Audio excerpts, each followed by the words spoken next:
After several years of collecting distress crayons, I finally used them, and I think that they have become my most favorite supply in my craft room. Come with me as I show you some amazing techniques that you can do with them. For this first technique, you're going to need some distress crayons, of course. I'm going to be using set 1, and I'm also going to be using some mixed media paper from scrapbook.com, and I'm also going to be using a floral stamp from Tim Holtz. So what I'm going to do is color directly onto the stamp here, and I'm going to go pink and then a little bit of orange. I'm kind of overlapping. I don't think we can get a really good blend, but I'm going to try. Never hurts to try, right? Just gonna color these on. And then we'll go in with a little citron. I absolutely love citron. It's a really pretty color. And then Mermaid Lagoon. I actually really like this set of colors, the set 1. If you take my Distress Crayon class, it's the set that I use for the class. Basically for every single technique. It has a bunch of great colors. All right, so now that that is colored, I'm going to spritz my stamp with a little bit of water.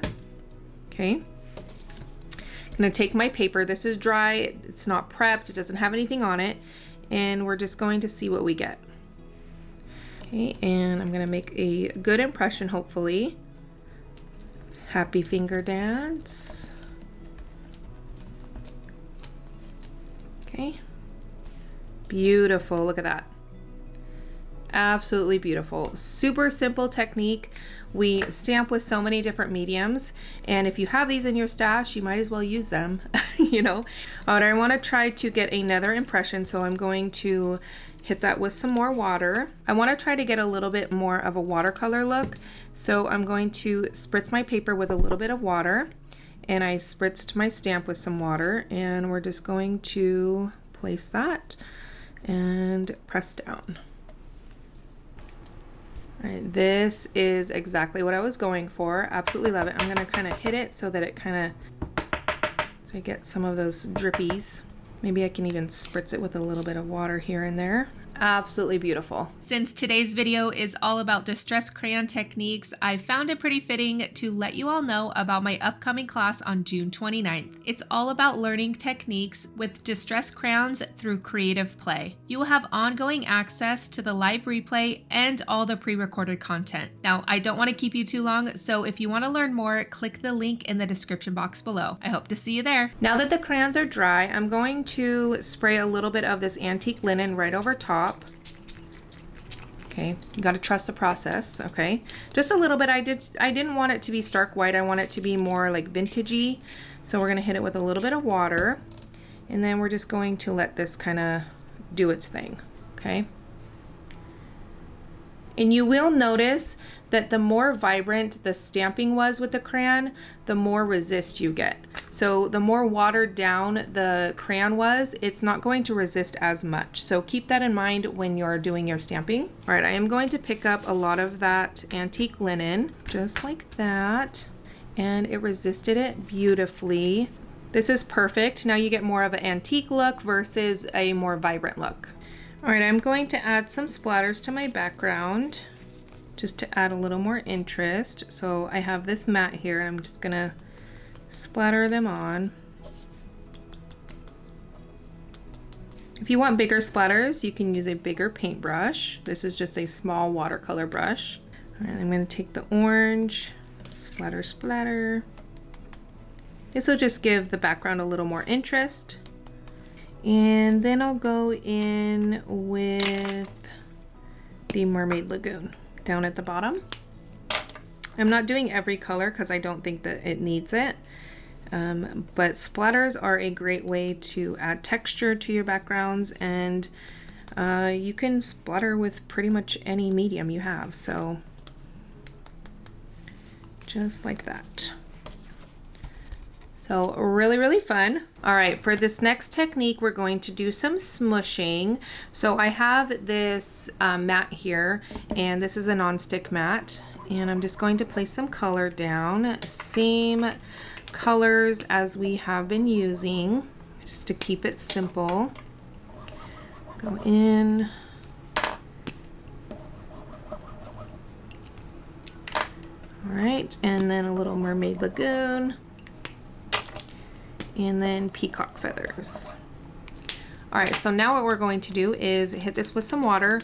It's not going to do much. You actually have to move the crayon around.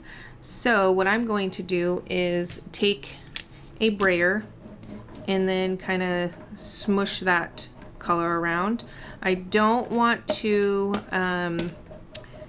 move my brayer too much up and down, just back and forth to kind of move that color around a little bit. I'm going to spritz it with a little more water, and then those areas that don't seem like they're moving, I'm just going to move them with my finger.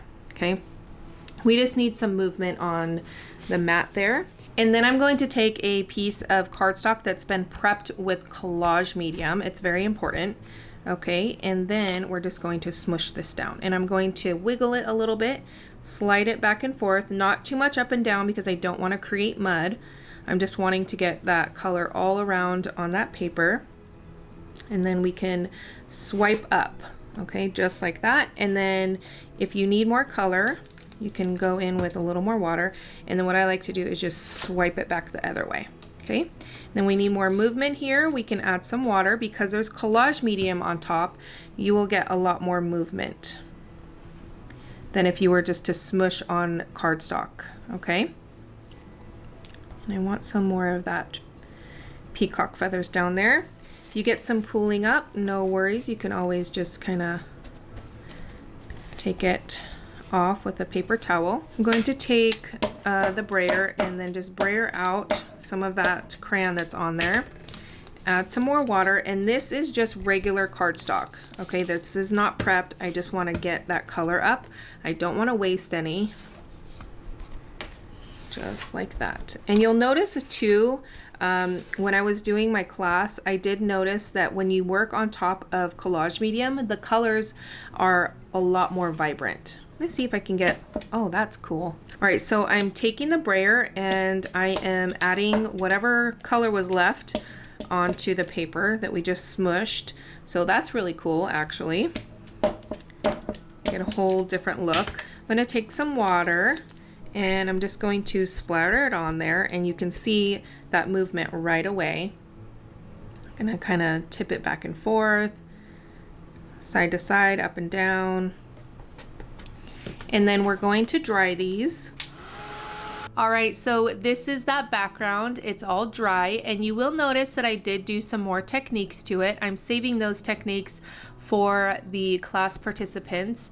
If you want to join the class, it's on June 29th, and there is a link in the description box, so be sure to check it out. The distress crayons are so versatile. As you could see, I have probably over 20 different techniques and backgrounds that you can do with them. I absolutely love them, and I would love to know what your favorite distress crayon technique is. Maybe it's in this video, maybe you have your own. I would love for you to leave a comment letting me know down below. And I have a short playlist right here somewhere on the screen with even more distress techniques that you can do with sprays and other things, so be sure to check that out as well. And I'll catch you all later. Stay creative, my friends.